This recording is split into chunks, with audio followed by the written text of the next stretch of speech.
ఆంధ్రప్రదేశ్ రాష్ట్రానికి శరవేగంగా ఎన్నికలు సమీపిస్తున్నటువంటి నేపథ్యంలో ఇంతకాలం కూడా తన అభ్యర్థుల వివరాలను బయటపెట్టనటువంటి భారతీయ జనతా పార్టీ, జనసేన పార్టీ వారి యొక్క అభ్యర్థుల వివరాలన్నింటినీ కూడా వెల్లడించడం, ఈ వెల్లడించేటటువంటి ప్రాసెస్లో అనేక మందిని అది ఒక రకమైనటువంటి అసహనానికి గురి చేయడం కూడా మనం చూసినటువంటి పరిణామం. భారతీయ జనతా పార్టీకి 6 పార్లమెంటు అభ్యర్థులు, అదే రకంగా 10 మంది శాసనసభ్యులని అలాట్ చేసినట్టుగా ప్రకటించినటువంటి పొత్తు అనేటటువంటిది వికసించినటువంటి నేపథ్యంలో జరిగినటువంటి ప్రకటనది. అదే రకంగా జనసేన పార్టీకి సంబంధించి 21 అసెంబ్లీ స్థానాలు, 2 పార్లమెంటు స్థానాలు వారికి అలాట్ చేసిన సందర్భంలో ఇంతకాలం కూడా వారి యొక్క అభ్యర్థుల వివరాలను వెల్లడించకుండా ఈ అభ్యర్థులని వెల్లడించిన తర్వాత జరిగేటటువంటి అనేక పరిణామాలని సవరించేటటువంటి నేపథ్యంలో ఈ 2 రాజకీయ పార్టీలు ఉండటం, అదే రకంగా తెలుగుదేశం పార్టీ కూడా తనకు అలాట్ చేసినటువంటి వాళ్ళలో 5 శాసనసభ్యులను, అదే రకంగా 5 పార్లమెంటు నియోజకవర్గాలకు సంబంధించినటువంటి అభ్యర్థుల వివరాలు కూడా ఇంకా వెల్లడించాల్సి ఉంది. సో ముఖ్యంగా షర్మిల కంటెస్ట్ చేయబోయేటటువంటి కడప నియోజకవర్గం నుంచి ఎవరు కంటెస్ట్ చేస్తున్నారు అనేటటువంటిది ఇప్పటికీ పెండింగ్లో పెట్టారు.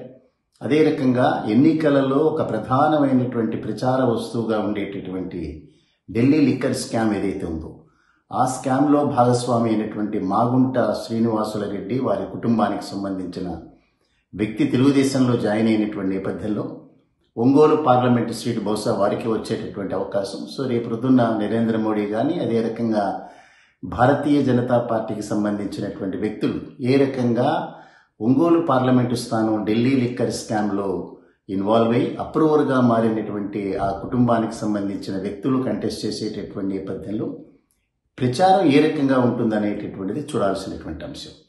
ముఖ్యంగా దీనిలో మనం కనుక చూస్తే గడిచినటువంటి కాలంలో నరసాపురం పార్లమెంటు సభ్యుడిగా వైసీపీ పార్టీ నుంచి ఎన్నికై తర్వాత తెలుగుదేశం పార్టీ మద్దతుదారుగా అనేక రకాలైనటువంటి కార్యక్రమాలు నిర్వహించినటువంటి రఘురామకృష్ణరాజు తన బొమ్మతోనే గెలిచాను తప్పిస్తే జగన్మోహన్ రెడ్డి గారి యొక్క ఇన్ఫ్లుయెన్స్తో నేను గెలవలేదని చాలా బాహాటంగా చెప్పుకున్నటువంటి వ్యక్తి.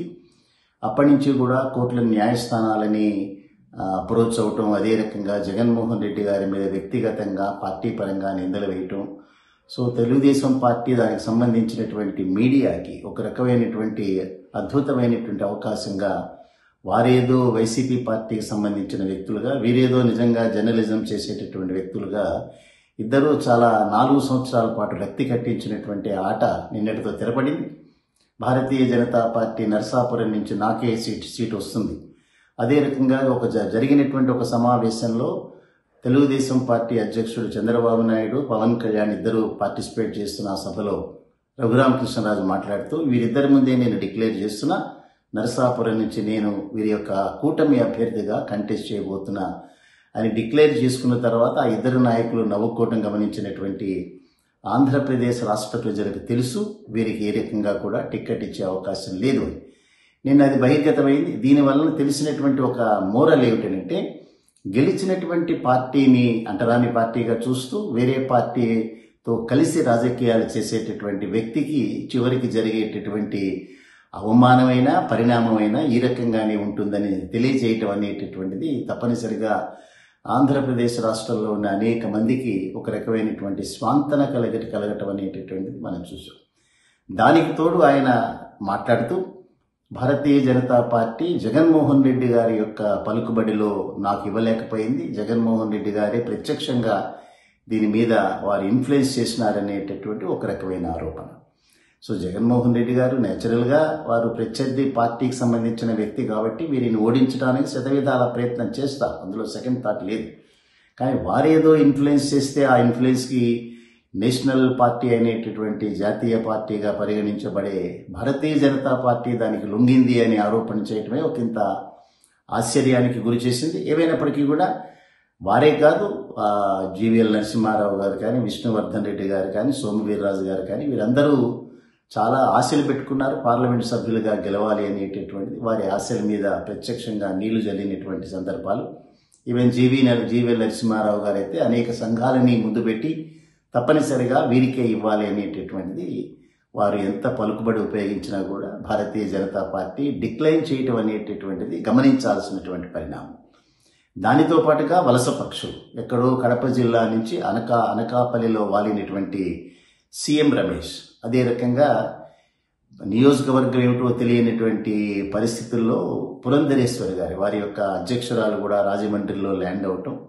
సో నిన్నటి దాకా బదిలీలు అనేటటువంటిది ఉద్యోగస్తుల విషయంలో చూశాం తప్ప రాజకీయ నాయకుల విషయంలో బదిలీలు చూడలేదని చెప్పి హేళన చేసినటువంటి చంద్రబాబు నాయుడు గారు ఈ బదిలీల పట్ల ఏ రకమైనటువంటి వ్యాఖ్యానం చేస్తారో చూడాల్సినటువంటి అంశం. సంబంధం లేనటువంటి నియోజకవర్గాలు, ఈవెన్ వారు కూడా కడప జిల్లా నుంచి ఒక వ్యక్తిని ఏలూరు పార్లమెంటు నియోజకవర్గానికి నామినేట్ చేయటం, అక్కడ ప్రకంపనలు తెలుగుదేశం పార్టీలో ఉండటం, ఇవన్నీ కూడా మనం చూసాం.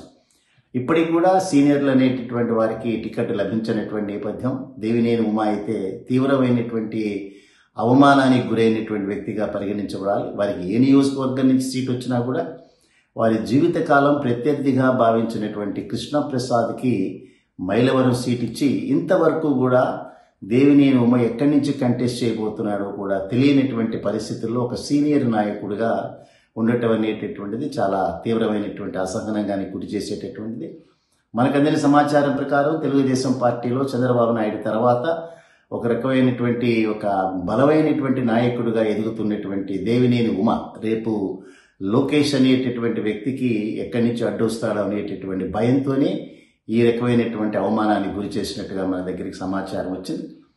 టీఆర్ఎస్ పార్టీలో ఈటెల రాజేందర్కి ఏ రకమైనటువంటి అవమానం జరిగిందో బహుశా అదే అవమానం తెలుగుదేశం పార్టీలో దేవినేని ఉమకు జరిగినట్లుగానే మనం భావించాలి. ఏవైనప్పటికీ కూడా చరమాంకంలోకి వచ్చాయి అభ్యర్థుల వివరాలు. ఆల్రెడీ 27వ తేదీ నుంచి జగన్మోహన్ రెడ్డి గారు ప్రజల్లోనే 2 నెలలు ఉండాలనేటటువంటి నిర్ణయం తీసుకున్నారు. వచ్చేటటువంటిదంతా కూడా వేసవికాలం.